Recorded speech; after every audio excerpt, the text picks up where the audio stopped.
Assalamu alaikum rahmatullahi wa barakatuhu. Ashhadu an la ilaha illallah wahdahu la sharika lah. Wa ashhadu anna Muhammadan abduhu wa rasuluh. Amma ba'du fa'udhu billahi minash shaitanir rajim. Bismillahir rahmanir rahim. By the grace and mercy of my beloved Allah the Almighty, we have been blessed in this month to study the life, the legacy and the seerah of the Prophet of this day and age, Syedna Imam Mahdi wal Masih al-Mawud Mirza Ghulam Ahmad Sahib Qadiani alayhi salatu wassalam. And today's lecture is going to be the final lecture in this series, in the sense that today I intend to cover the last 1.5 years of his blessed life. The events which I intend to present start from the year 1907 up until 1906 is what we have already covered. In the year 1907, plague was hitting different parts of the country, but the overall severity of it started to go down. But the severity of plague against the opponents of Syedna Ahmad started to go up. So in this year, some of the enemies of Islam and Ahmadiyyat that were destroyed by Allah the Almighty are as follows. And these are only some of the names. I can't present all of them due to the shortage of time. So maybe perhaps I'll do a separate lecture where I will discuss about all the opponents of Syedna Ahmad al-Islam and how Allah Ta'ala dealt with them. Anyhow, there was this individual whose name was Molvi Ilahi Baksh, accountant. Allah the Almighty captured this man through bubonic plague and he died. Abdul Qadir Pindori was another individual who used to abuse Hazrat Aqdas Masih Maud Islam, and Allah Ta'ala destroyed this man as well. Zafar Ahmad, professor, Oriental College, Lahore, again one of those individuals who died as a result of his opposition to Syedna Ahmad alayhi salatu wasalam. Similarly, there was this Molvi Sa'adullah Ludhianvi. He used to badmouth Syedna Ahmad alayhi salatu wasalam a lot, and even wrote a book called Shahab Saqib Bar Masih Kazib, referring to Syedna Masih Maud Islam as a false messiah. And therein he made this prophecy about Syedna Ahmad alayhi salatu wasalam that he is going to be killed. But Allah Ta'ala revealed to Syedna Ahmad alayhi salam regarding Sa'adullah Ludhianvi, Inna shaniyaka huwal abtar. Surely it is your opponent who will die as an abtar. Abtar means one who doesn't have children, who doesn't have sons. So at that time when this prophecy was made, Sa'adullah Ludhianvi was not too old of an age, and his son was young as well. And Sa'adullah Ludhianvi, when Promised Messiah published this prophecy in his book Haqeeqatul Wahi as well, Khwaja Kamaluddin Sahab came to Promised Messiah and said, Huzur, this doesn't look good. You're gonna publish this and then this guy's gonna come after you and file another case, and my suggestion is don't do this, because this will be then an indefensible case against you. Promised Messiah ﷺ did not like it, and Hazur said, Khwaja Sahab, aap fikr na kare. Khwaja Sahib, don't worry. If a case is filed against me, it will be filed against me, and I won't take you as my lawyer.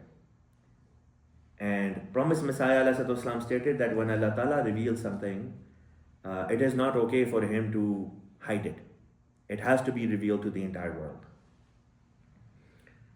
So, Promised Messiah ﷺ published this prophecy, and then, lo and behold, Sa'adullah Ludhianvi, who was mentioned as a sign of truthfulness of Promised Messiah, as sign number 166 in the book Haqeeqatul Wahi, dies in the year 1907. The man dies in the midst of town in 1907 when everyone around him was dying of taun. And then his son, who was alive, promised Messiah had written that it's very simple for Sa'adullah Ludhianvi to prove my prophecy wrong. Have another child, have another son.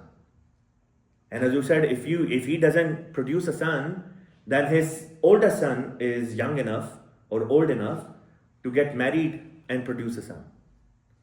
So all he has to do is either produce a son or get his son married, and through his son his progeny can carry on. But he said, my Allah has told me none of these two things will happen. Sa'adullah Ludhianvi dies, his son lived till 1926. He got married soon after the death of his father, gets married, but is unable to produce any kid. Inna shaniyaka huwal abtar. The words that promised Messiah ﷺ had received came true. Then there was this newspaper that the Aryas in Qadian started. It was called Shubh Chintak, well-wisher. And the sole purpose of this newspaper from Qadian was that they would badmouth promised Messiah ﷺ and the members of his Jama'at, and Nauzubillah, say bad things about Rasulullah sallallahu alaihi wasallam. So when it was the final Jalsa Salana in Qadian during the lifetime of promised Messiah ﷺ, 1907, on one particular day when Masih Maud al-Islam and the Sahaba were busy offering certain prayer, I think Zohar Asr prayers, and members of this newspaper, the staff members of this newspaper, stood outside Masjid Aqsa and started hurling swear words while promised Messiah and Sahaba were praying inside. Soon after the prayer was done, promised Messiah ﷺ, understood that Sahaba were feeling very, they were very down. They didn't feel happy that the way Hazrat Masih Maud al-Islam was being abused and, all those things.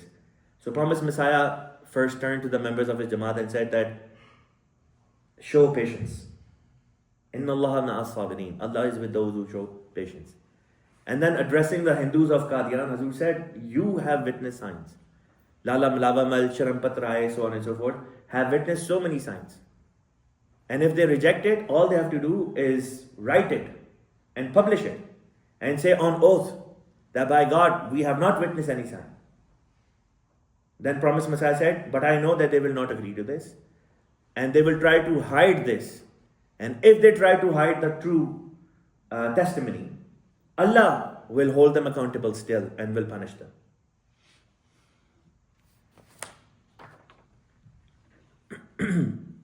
One day, the manager of the newspaper Shubh Chintak comes out and says, I am making the same prophecy as Mirza Sahib alayhi salam.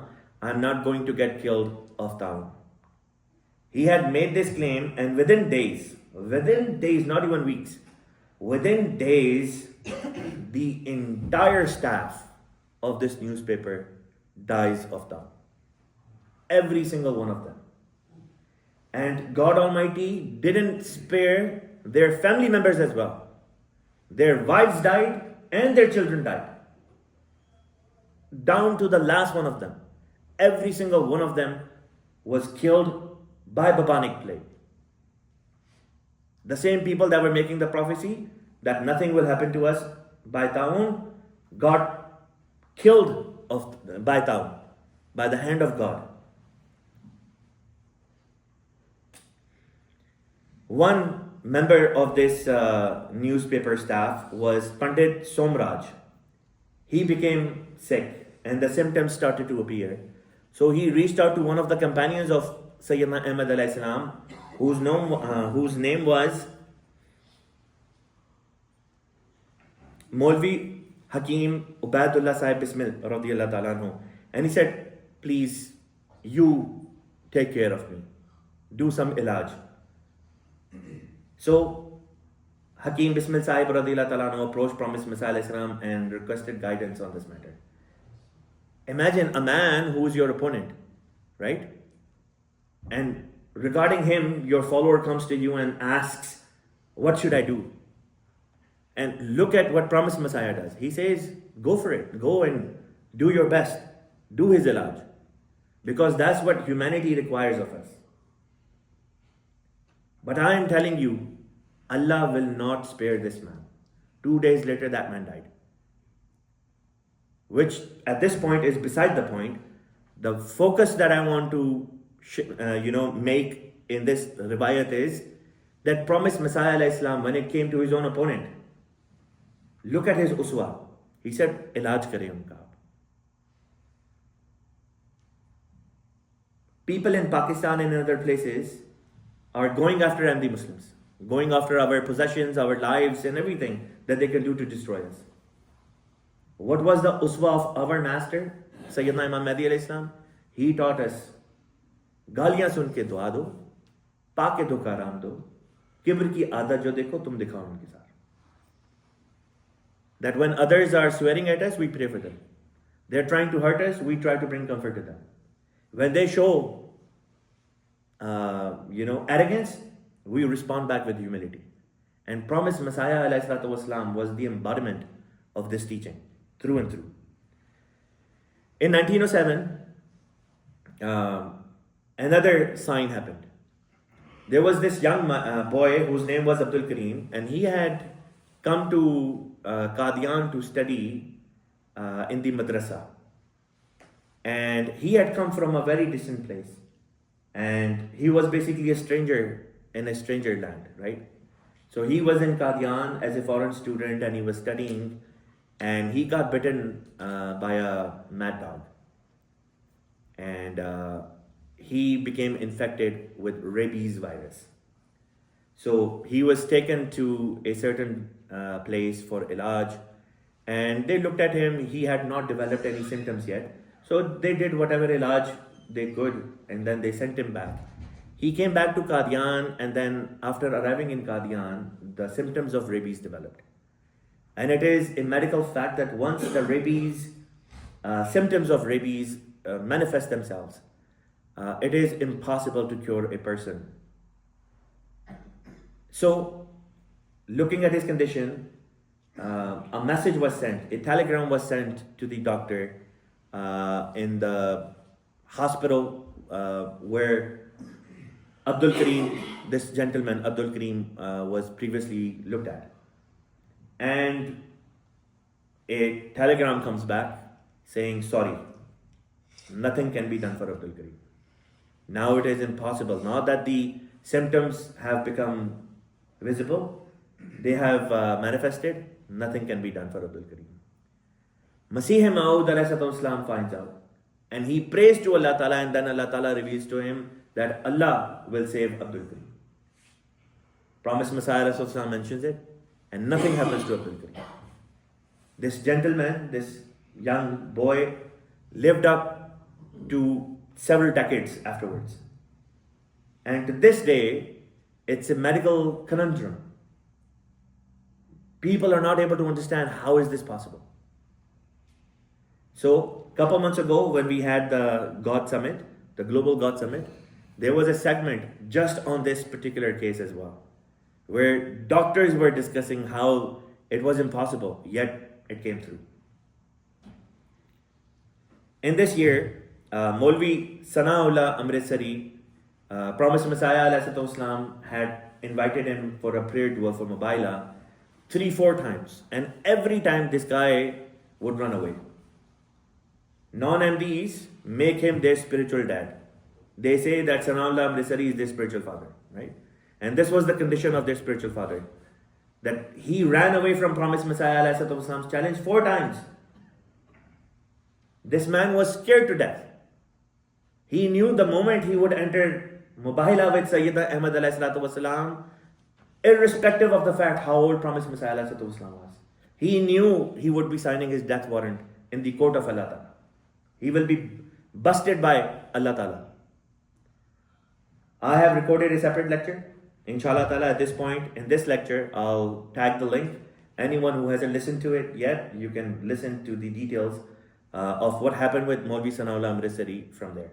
Long story short, at the end, Sana'ullah Amritsari, when Promised Messiah ﷺ wrote that I pray that the false person or the liar dies within the lifetime of the truthful person, Sana'ullah Amritsari rejected it.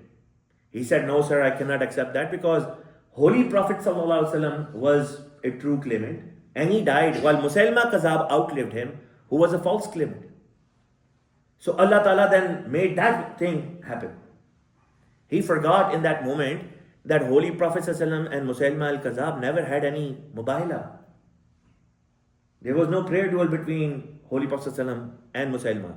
If there would have been a prayer duel, there is no way that Musaylima al-Kazab could have outlived Rasulullah sallallahu alaihi wasallam. It's a very important point to remember. So there was no mubahila that took place between Holy Prophet ﷺ and Musaylima al-Kazab, and hence Holy Prophet ﷺ passed away first, who was the truthful person. Musaylima al-Kazab, the liar, outlived. Same thing happened here. There was no mubahila between Syedna Ahmad alayhi salam and Sana'ullah Amritsari, and as a result, the truthful person, Masih Maud Islam, passed away while the liar outlived, which was Sana'ullah Amritsari.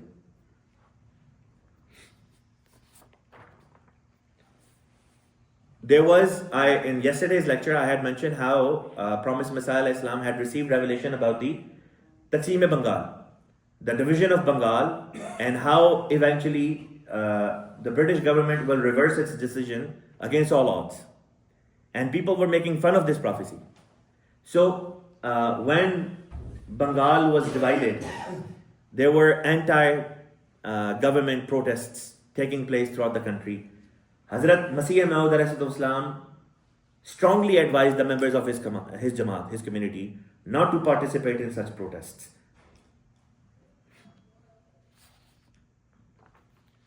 In this year, Hazrat Sahibzada Mubarak Ahmad Sahib, the youngest son of the Promised Messiah, passed away. He was only 8 years of age. He was very dear to the Promised Messiah Islam. And when he was in his final moments, Promised Messiah Islam, along with Khalifatul Masih were doing everything possible to save the young boy by giving him medication. Hazrat Khalifa Awal radiyallahu ta'ala anhu asked Promised Messiah for a certain medication, and Hazur went to get that medication. And at that time, he was looking at the heartbeat of Mirza Mubarak Ahmad Sahib. And Khalifa Awal noticed that the heartbeat is going down. So he said, Hazur, jaldi karein, the heartbeat is going down. And while his hand was still there, he realized that the boy has passed away. But he couldn't muster the courage to tell Promised Messiah Islam that his son has passed away. So he said, Hazur, aur kam ho gaya. And the moment he said that, Promised Messiah understood that his son is no more. So he left everything, he came back, and he checked the heartbeat, and he just said, Inna lillahi wa inna ilaihi raji'un. Look at the level of patience. No crying, no nothing. Just Inna lillahi wa inna ilaihi raji'un. Right away, Promised Messiah opened up his box, took out a paper and pen, and started writing a letter to the members of the Jamaat saying how his son has passed away, fulfilling the prophecy that had come at the time when Mirza Mubarak Ahmad was born. Hazrat Amma Jan's reaction at that time was not that of crying like many women do. They start, beating themselves up. Hazrat Amma Jan's reaction was simply, Inna lillahi wa inna ilaihi raji'un. To Allah we belong and to Him shall we return. And Promised Messiah Islam really appreciated that. In this year, Hazrat Aqdas Masih Maud Islam also made for the very first time the tahreek for Waqf-e-Zindagi, that the members of his Jamaat should come forward and dedicate their lives for the service of Islam and Ahmadiyyat, so that they can be trained as preachers and they can go and preach the message of Islam and Ahmadiyyat. 13 members of the Jamaat said labbaik and came forward. This was the very first time that a tahreek for Waqf-e-Zindagi was made. In Lahore this year, there was going to be a Jalsa organized by the Arya Hindus. And again, this was going to be a Jalsa of religious conference. So they sent a request to Promised Messiah Islam that we want you to write, an essay that could be read. Either you yourself come and present it, or send somebody who can read it on your behalf. And Promised Messiah Islam, in the past, he had seen that Aryas at every single juncture would betray all promises. And they were saying that they will not abuse Holy Prophet ﷺ, and Promised Messiah was not buying it. He's like, these guys have cheated and defrauded at every single juncture, they'll do it again. So he said flat out, no, I'm not going to do it. I'm not coming, I'm not sending anyone, I'm not writing anything. So then one of the members of his Jamaat, who later on became a member, if I'm not mistaken, of the Lahori side, Dr. Mirza Yaqub Beg Sahib of Lahore, assistant surgeon, he came to Promised Messiah and said, Hazur, the organizer is very good friends with me, and they are saying that they will not abuse Holy Prophet ﷺ. They won't say anything negative. So please, write something and let's send someone to attend on your behalf. So Hazrat Masih Maud Islam then agreed, wrote a paper, and a company of Sahaba went to Lahore, which was led by Hazrat Maulana Nuruddin Sahib radhiyallahu ta'ala anhu. It also had Hazrat Sahibzada Mirza Bashiruddin Mahmud Ahmad radhiyallahu ta'ala anhu, Syedna Muslim Maud as part of this group. On one particular day during this Jalsa, the Aryas, they did exactly what Promised Messiah alayhi salam had suspected them to do. They delivered a speech which was all against Islam and Holy Prophet Muhammad sallallahu alaihi wasallam, filled with swear words and abuses. When it started, Hazrat Muslim Maud stood up and he's like, I'm leaving. There's no way I can sit here. And one of the other Sahaba said to him, Maulana Nuruddin Sahib is our leader. He's sitting here. Do you have more ghairat for Holy Prophet ﷺ than him? He said, no matter the case, I cannot withstand this. I can't. They said, if that's the case, then at least follow the Nizam. The Nizam is your leader is here, so stay with your leader. He thought that's a good, reasoning. So he stayed. They came back and Promised Messiah found out, and Promised Messiah alayhi salam was angry. Angry would be an understatement. Hazur's complexion, the color of his face turned red, and he was extremely angry. And he was referring to his own son, Hazrat Muslim Maud Razillah Ta'ala anhu. And Muslim Maud Razillah Ta'ala anhu is the one who has narrated this. He says the Promised Messiah ﷺ was really angry at him, and he said, तुम्हारी गैरत ने किस तरह तकाजा कर लिया कि मोहम्मद रसूलुल्लाह सल्लल्लाहु अलैहि वसल्लम के खिलाफ वहां पे बात हो रही थी और तुम बैठ के सुनते रहे. At that time, he says, Hazrat Khalifa Awwal and other big name Kibar Sahaba were sitting with their heads like this.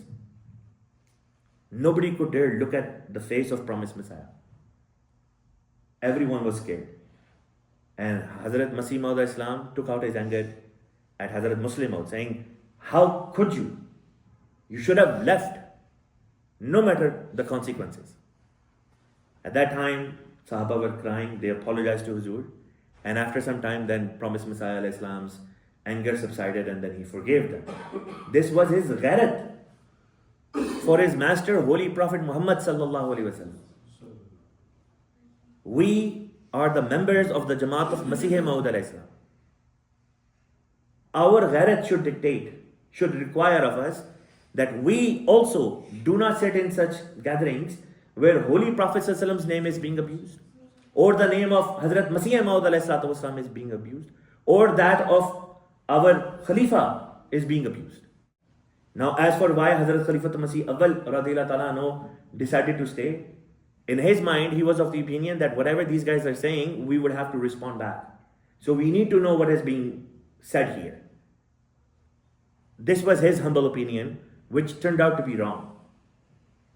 Either right there and then you correct it. If you can correct the other side's behavior, you leave.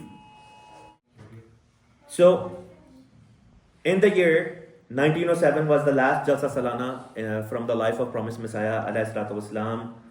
There were 2,000 members of Jamaat that attended the Jalsa. And one particular day, Promised Messiah alayhi salam decided he wants to go for a walk, as was his practice.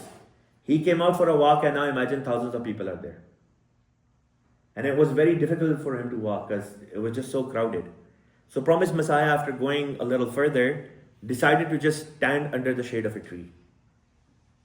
And everyone just sat down. And Promised Messiah is standing, and he delivers a beautiful, speech or whatever you want to call it. And then for more than 2 hours, people came one by one and shook the hands of their master. Almost every single day there were baths happening, and several people entered the fold of Islam Ahmadiyyat on that day or during the period of this Jalsa Salana. And there were so many people that it was impossible for all of them to come and give their oath of allegiance, by placing their hands on Promised Messiah Islam's hands. So what ended up happening is that since it was a large crowd, people took off their turbans. And one end of the turban was in the hand of Promised Messiah, and the other end of the turban was spread out. And many turbans in different directions would go on like this. And Promised Messiah is holding them, and then people are holding on to the cloth of those turbans. And this is how baths were happening. Now, we don't do that. Now, when something like this happens, we place our hands on the shoulders of the person next to us, and this way there is a physical chain which is established. Then comes the year 1908. Promised Messiah ﷺ wrote a book, Chashma Marfat, which was directly addressing the allegations which were being made by the Aryas against Islam and Holy Prophet ﷺ. So in first part of the book, Promised Messiah ﷺ talked about the tenets, talked about the theology of the Arya Dharma.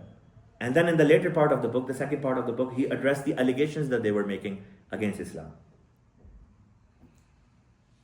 In this book, Promised Messiah ﷺ once again made a challenge to all the different religions of the world. He said, मैं सच सच कहता हूँ कि इस्लाम ऐसे बदीही तौर पर सच्चा है कि अगर तमाम कुफ़ारे रुए ज़मीन दुआ करने के लिए एक तरफ खड़े हों और एक तरफ सिर्फ मैं अकेला अपने खुदा की जनाब में किसी अमर के लिए रुजू करूं, तो खुदा मेरी ही तायद करेगा, मगर ना इसलिए कि सबसे मैं ही बेहतर हूं, बल्कि इसलिए कि मैं उसके रसूल पर दिली सिद्क से ईमान लाया हूं.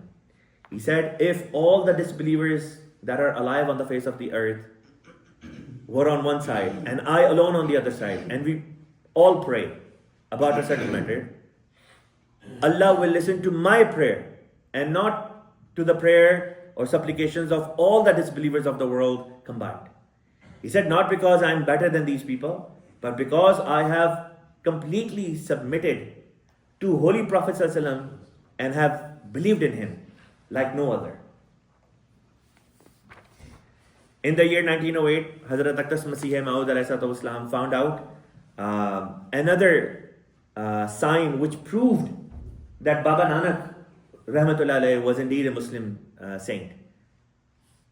Hazur found out that in Guru Har Sahai, Zila Ferozpur, there are some tabarakat, some items which belong to Baba Nanak, and they are in possession of a certain family over there.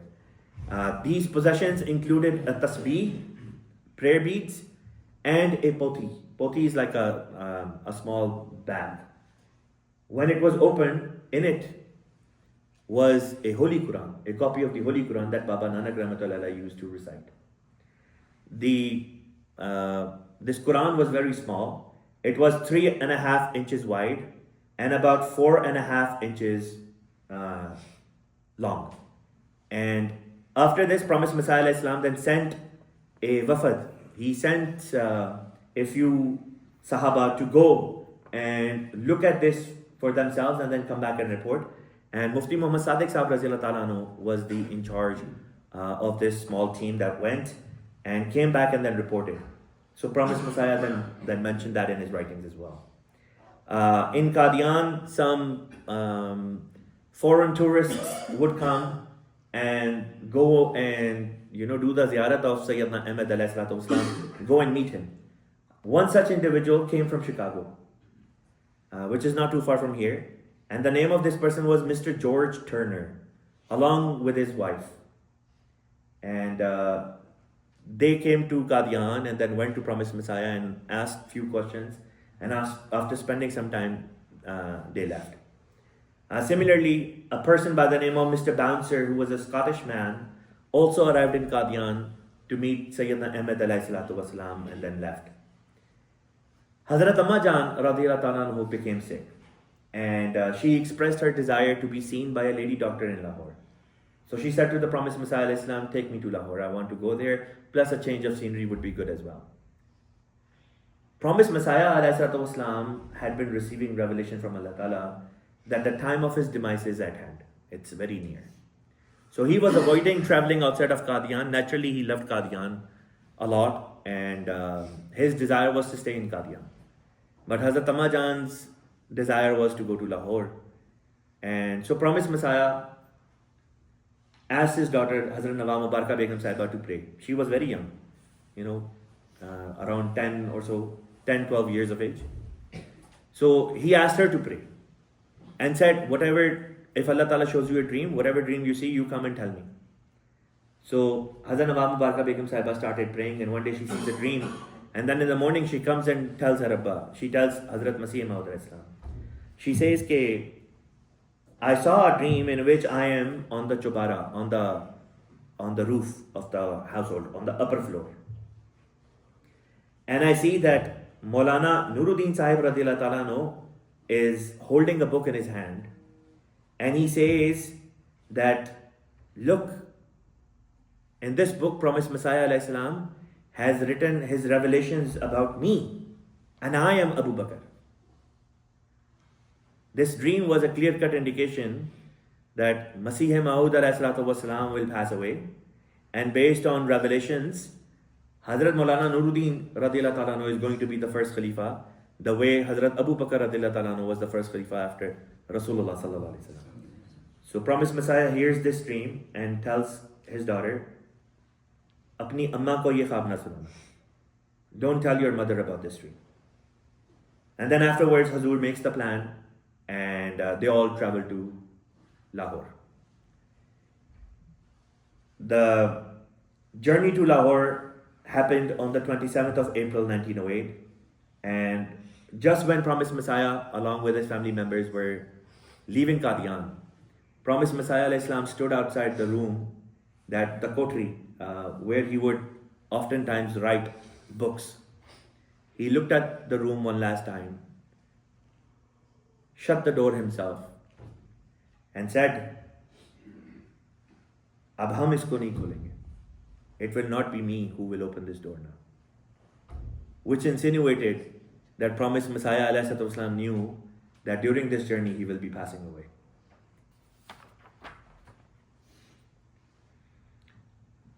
So Hazrat Ahmad alayhi salatu wasalam arrives in Lahore, and he takes up his residence in different places. First in the household of Khwaja Kamaluddin Sahab, then another companion, and eventually in Ahmadiyya buildings in Lahore. And when the people of Lahore found out, especially the Ahmadi Muslims found out that Syedna Ahmad Islam has come to Lahore, they just packed up their bags and they just came there. It was a big building, and there was a lot of open space as well. So they just started putting mats on the floor wherever they would find space, and would just sleep there. And they just wanted to be in the company of Syedna Ahmad Masih Maud alayhi Islam. Every day there were mulaqats that were happening, there were baths happening. Promised Messiah alayhi Islam was also busy writing a book, which was Paighām Suluh, which was his final book that he wrote. I'll talk about that in a bit. During his stay in Lahore, many political, religious, as well as people belonging to education department or educational profession came and visited Promised Messiah and met him in person. Among such individuals was a professor from the United Kingdom, Mr. Clement Lindley Raig. He visited Hazur twice, and over the course of his discussion, he was accompanied by a female colleague of his, and they would ask Hazur questions on different matters related to soul, matters also related to what will happen after we die, matters pertaining to the prophethood of Masih Maud alayhi Islam, matters pertaining to Adam alayhi Islam being the first man versus being the first prophet. So a lot of very curious, interesting questions. And Promised Messiah alayhi Islam, over the course of his discussions with Dr. Clement, proved to him that religion and science go hand in hand. And this was something which got stuck with this man.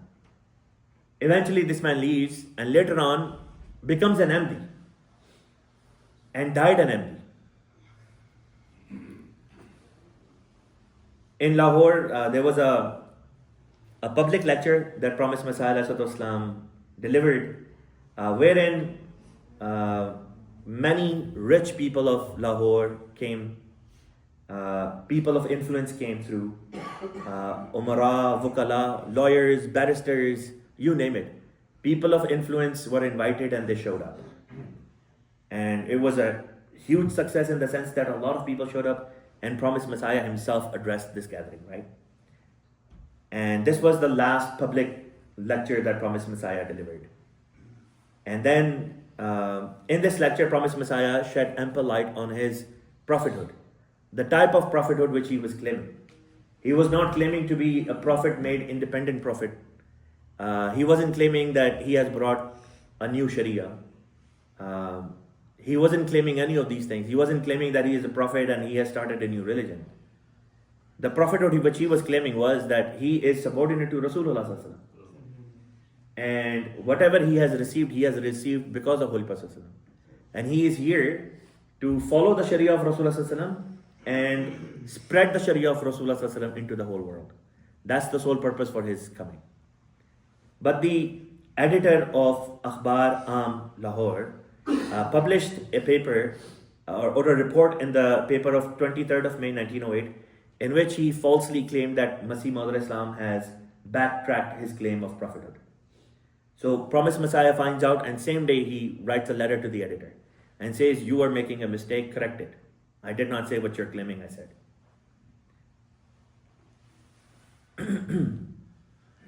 On the 25th of May, the night before that Promised Messiah passed away, he finished writing his book, Paighām Suluh. And his daughter, Hazrat Nawab Mubarakah Begum Sahiba radiyallahu ta'ala anha, had seen another dream in which she saw that Molvi Abdul Karim Sahib Sialkoti radiyallahu ta'ala anhu had come, who had passed away a couple of years prior. In the dream, he comes and he tells Nawab Mubarakah Begum Sahiba to go and tell Promised Messiah Islam that Holy Prophet Sallallahu Alaihi Wasallam along with his companions have come to take Promised Messiah with them. So go and tell Promised Messiah Islam. So in the dream, she goes to tell Promised Messiah Islam, and Promised Messiah was busy writing something. So he says, go inform them that as soon as this is done, I'm coming. And she woke up from this dream. And on the 25th of May, she saw exactly this. That Promised Messiah was busy writing, and all of a sudden he finished the book. And something clicks in her mind and she's like, I've seen this in the dream. Soon afterwards, Promised Messiah Islam, between Asr and Maghrib time, went out for some sad. He asked for a horse carriage to be brought to him for 1 hour, because the money he had in his pocket was only enough for 1 hour worth of ride. So he went out for 1 hour with his family and then came within the hour. One interesting incident happened during his stay in Lahore was that whenever a man of influence, a political leader, whenever they would visit Lahore, it was a custom that their followers would carry their carriage instead of horses. So one day the Khuddam in Lahore decided that we will carry the carriage of Hazur alayhi salam and not the horses. So they told the man in charge, they said, remove the horses. Today we will instead be there instead of the horses, and will carry the carriage of Masih Maud Islam. So Promised Messiah Islam came out of the residence and he's like, where are the horses? So the Khuddam came forward and thinking that they have, Hazur will be happy. They said, Hazur, this is the custom in Lahore that when a man of big influence comes, right, their followers, their fans, they, come and carry them and take them around. And Promised Messiah Islam right away said, bring the horses back.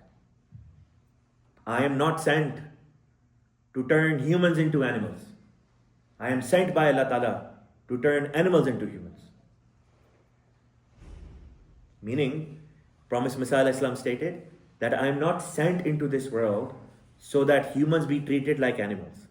I am sent into this world so that those humans who have become like animals become human beings, worthy of being called human beings once again. Had it been any dunyavi insan, any materialistic person, he would have felt happy that such a protocol is being extended to him, but not the Prophet of God, who knew what his mission was.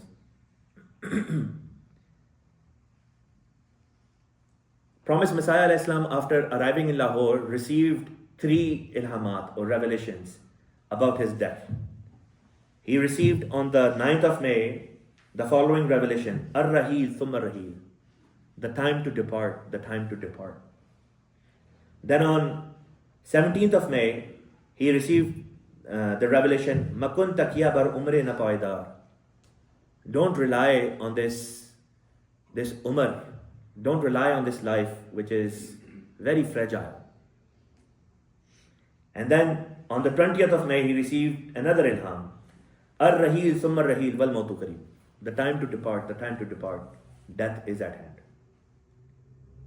Hazrat Amma Jahan heard this and she became worried. And she said, Hazur, let's go back to Qadian.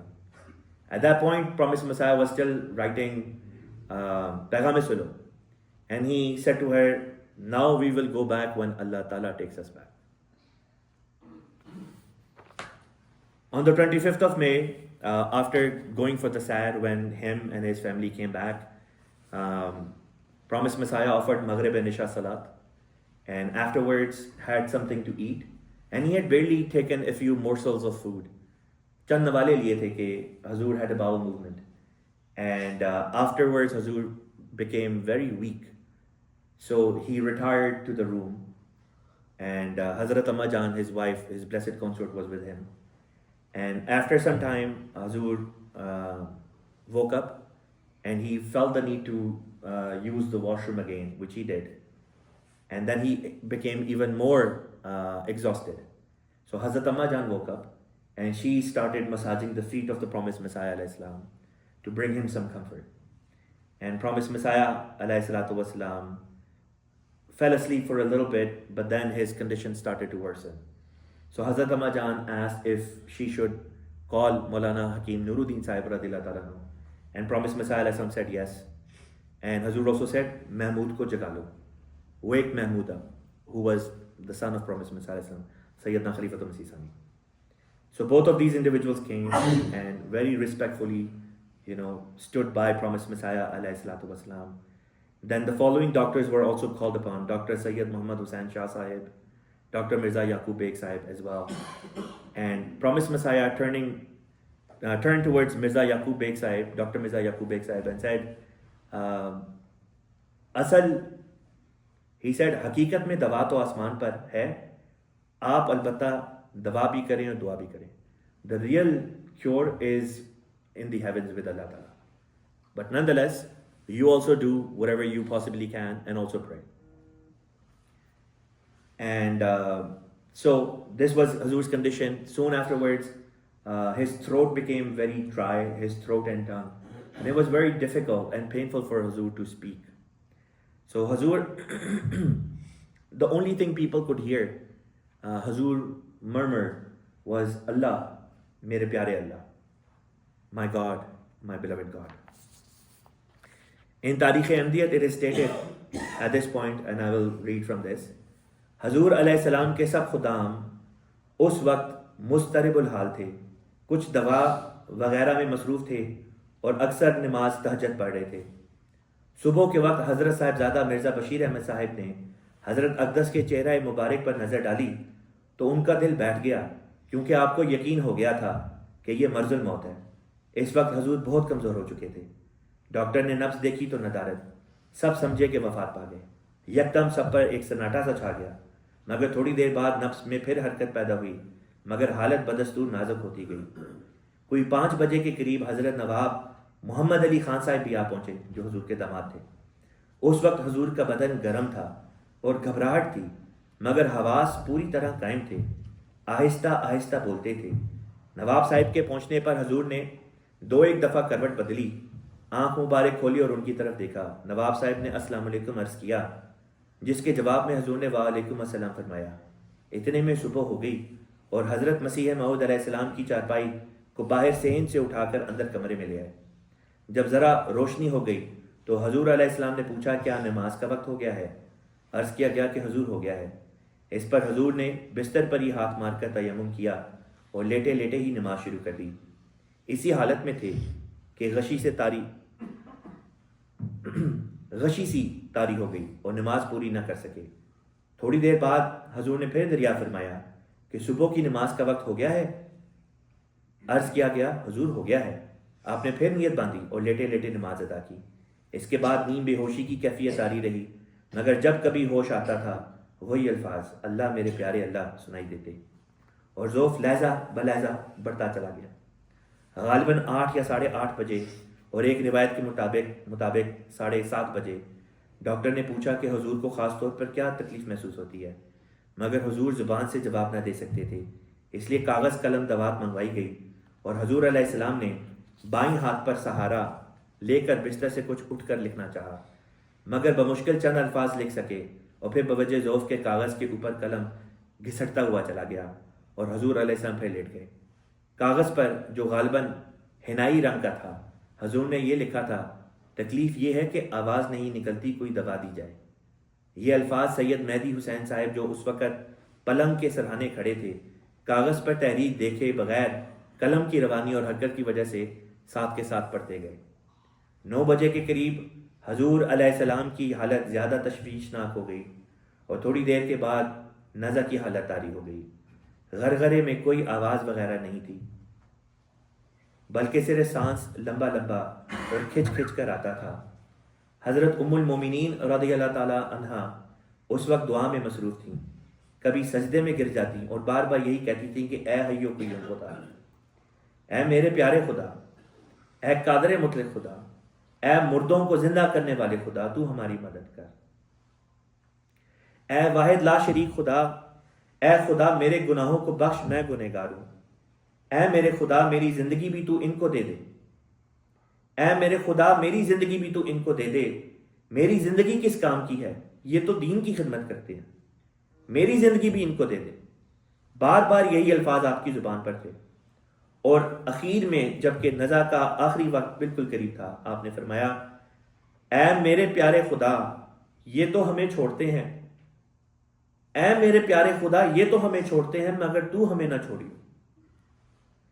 تھوڑی دیر غرغرے کا سلسلہ جاری رہا اور ہر آن سانس کے درمیان کا وقفہ لمبا ہوتا گیا، حتیٰ کہ قریباً 10:30 بجے ایک لمبے سانس آئے، روح کف سے انصری ہی سے پرواز کر گئی، اور خدا کا برگزیدہ، خدا کا فدائی، اسلام کا شہدائی، محمد مصطفیٰ صلی اللہ علیہ وسلم کا عاشق اور دین محمدی کا فتح نصیب جرنیل، جس نے اپنی پوری عمر علمی و قلمی جہاد کی قیادت میں بسر کی تھی، اپنے اہل بیت اور اپنے عشاق کو سوگوار اور افسردہ چھوڑ کر اپنے آسمانی آقا کے دربار میں حاضر ہو گیا۔ انا للہ و انا الیہ راجعون۔ بوقت وفات حضور علیہ السلام کی عمر گریگورین کیلنڈر کے مطابق 73 سال تھی، اور قمری ہجری کیلنڈر کے مطابق حضور کی عمر 75.5 برس تھی، اور اس طرح پہ آپ کی وفات سے متعلق جو پیشن گوئی تھی وہ پوری ہوئی، اور اس کا ذکر میں شروع کے کسی لیکچر میں آلریڈی کرایا ہوں۔ پرومس مسیح علیہ الصلوۃ والسلام upon Hazur's saying, doctors were brought forth and they started giving him medication, and but the condition of the promised Messiah kept worsening. He became unconscious at times, and when he would gain consciousness, he would say, is it time for Fajr Salah? And he would be informed that yes. And then the promised Messiah alayhi salatu wasalam would start Fajr Salah, and then in the middle of it, he would become unconscious. He would gain his consciousness back and then would ask again, is it time for Fajr Salah? And when he would be informed, he would again start reading. So it happened a couple of times. When you study the life of Rasulullah sallallahu alaihi wasallam, especially the death of Rasulullah sallallahu alaihi wasallam, you see that this is exactly how Holy Prophet sallallahu alaihi wasallam passed away. This is exactly how Holy Prophet sallallahu alaihi wasallam also passed away. Hazrat Amma Jan radiyallahu ta'ala anha was praying to Allah Ta'ala, oh Allah Ta'ala, give my life to promised Messiah alayhi salam. He is a servant of your religion. Give my life to him instead. But eventually she saw that promised Messiah alayhi salam's life was slipping away. So she prayed to Allah Ta'ala, he is leaving us, but you don't leave us. And by God, Allah Ta'ala did not leave Hazrat Amma Jan or her children, or the Jamaat after that. At one point, Hazrat Amma Jan said to the promised Messiah alayhi salam that I pray that I die within your life so I don't have to see your gham, that I don't have to see your sorrow. And promised Messiah alayhi salatu wasalam said, I pray to Allah Ta'ala that I die in your lifetime and I leave you behind in a good condition. Hazrat Amma Jan radiyallahu ta'ala anha lived another 40 plus years after the death of promised Messiah alayhi salam. And Hazrat Nawab Mubaraka Begum Sahiba says that she was always looking for something, her eyes were missing something, and as if she was in a very restless state. She was counting days for 4 decades when that day will come and she will ultimately be reunited with her husband, Syedna Masih Maud alayhi salam. It pains me to say that there are husbands who treat their wives in such horrible ways, even though they know that the uswa in front of us is that of Hazrat Masih Maud alayhi salam. Every single one of us is supposed to love our wives in ways that promised Messiah loved his wife. That when he passed away, Hazrat Amma Jan radiyallahu ta'ala anha, 4 decades, she was just looking forward to the day when she will be reunited. Imagine the love. Do we have that kind of love for our spouses? Is that how we are treating our spouses? Or are we treating our wives as if they're nokar, as if they're just servants? That we have done a favor unto them by marrying them and bringing them here.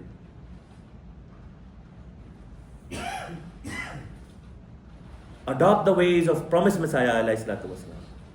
Be a husband like promised Messiah alayhi salam. When promised Messiah alayhi salatu wasalam passed away, Dr. Mirza Yaqub Beg Sahib along with some other individuals went to the civil surgeon of Lahore to receive the death certificate. On the death certificate, it was mentioned that the cause of the death is dysentery, pejish.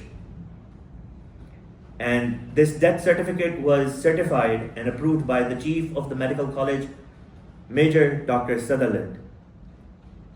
That same evening, Sahaba and Alibat were bringing the body of Masih Maud alayhi salam from Lahore to Qadian. When they arrived at the Lahore station, one of the opponents told the station master, lied to the station master that promised Messiah alayhi salam has died of cholera, epidemic cholera, and which is contagious.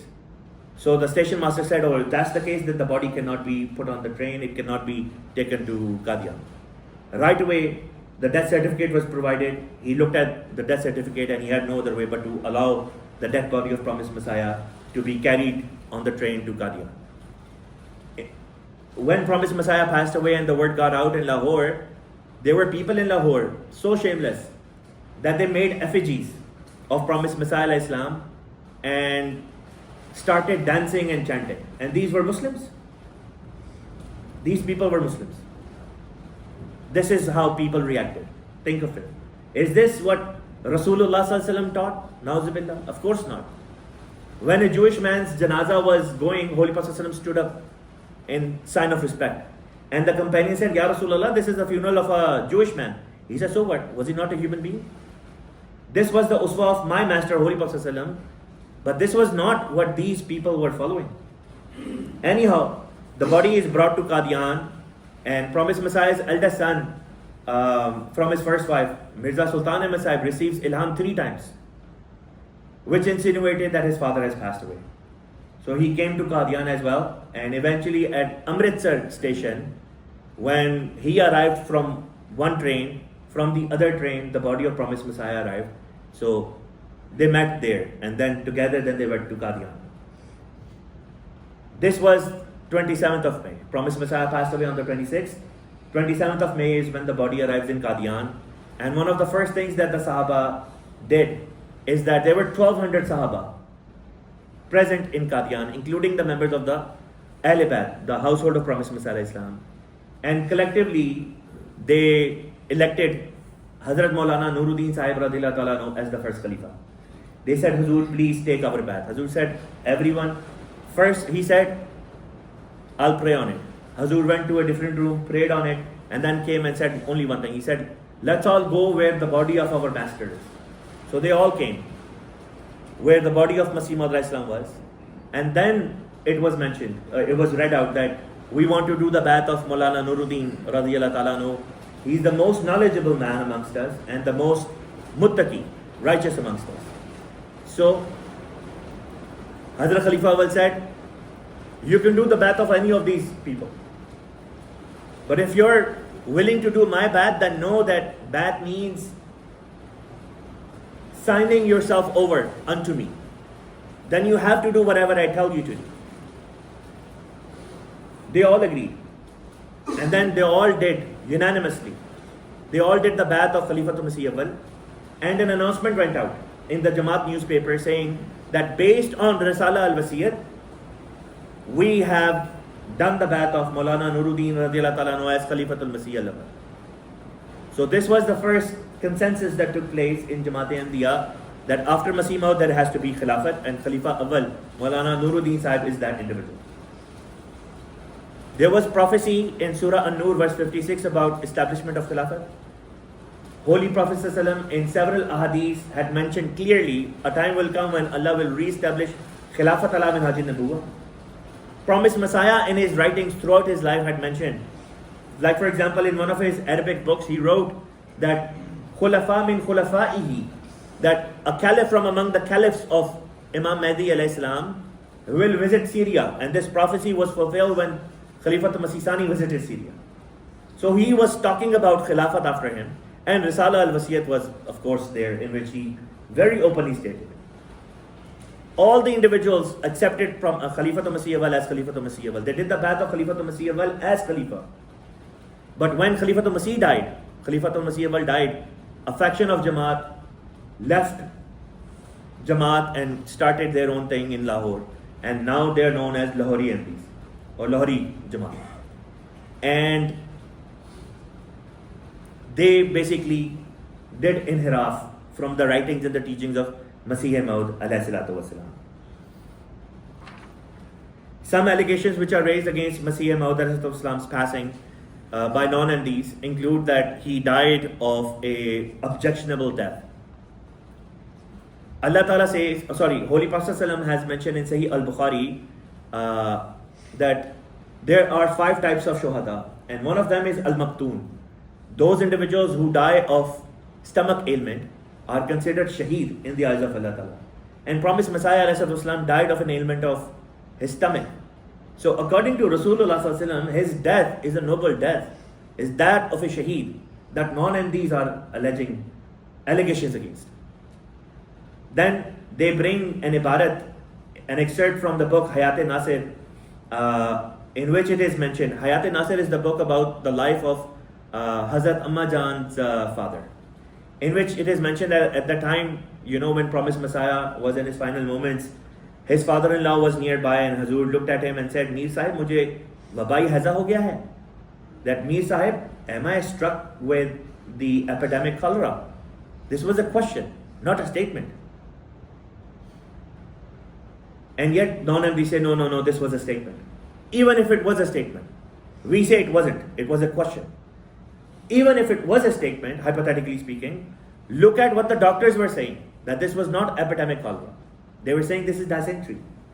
The death certificate stated that the cause of death is dysentery and not epidemic cholera. And when the station master raised this objection, if the cause of death was epidemic cholera, the body of Promised Messiah would not have been allowed, according to the law at that time, to be carried to Qadian.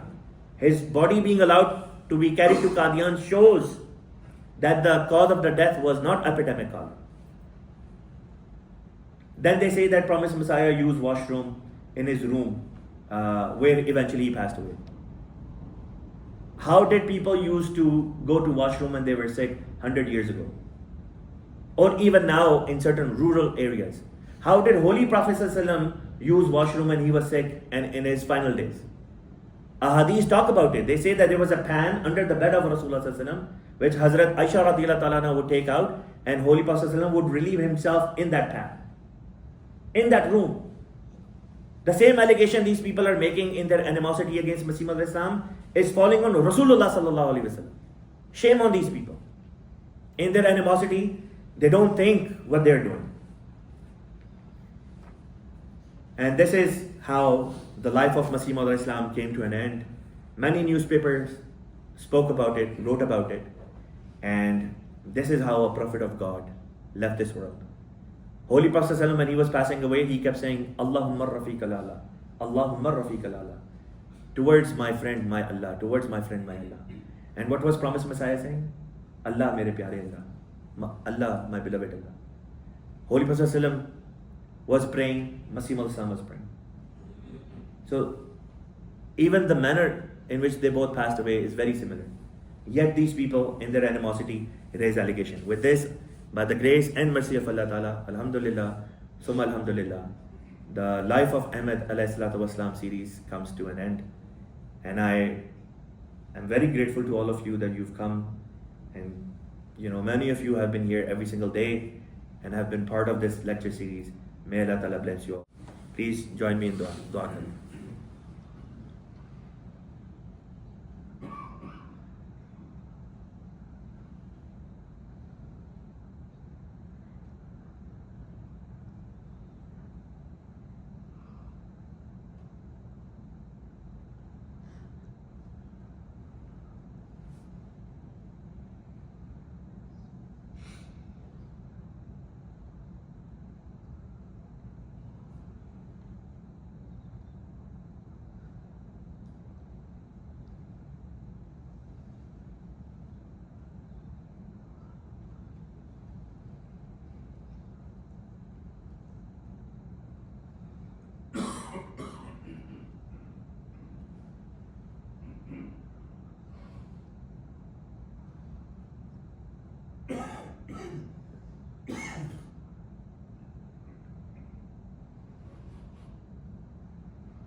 Ameen. Allahumma ameen. Muhammadur Rasulullah.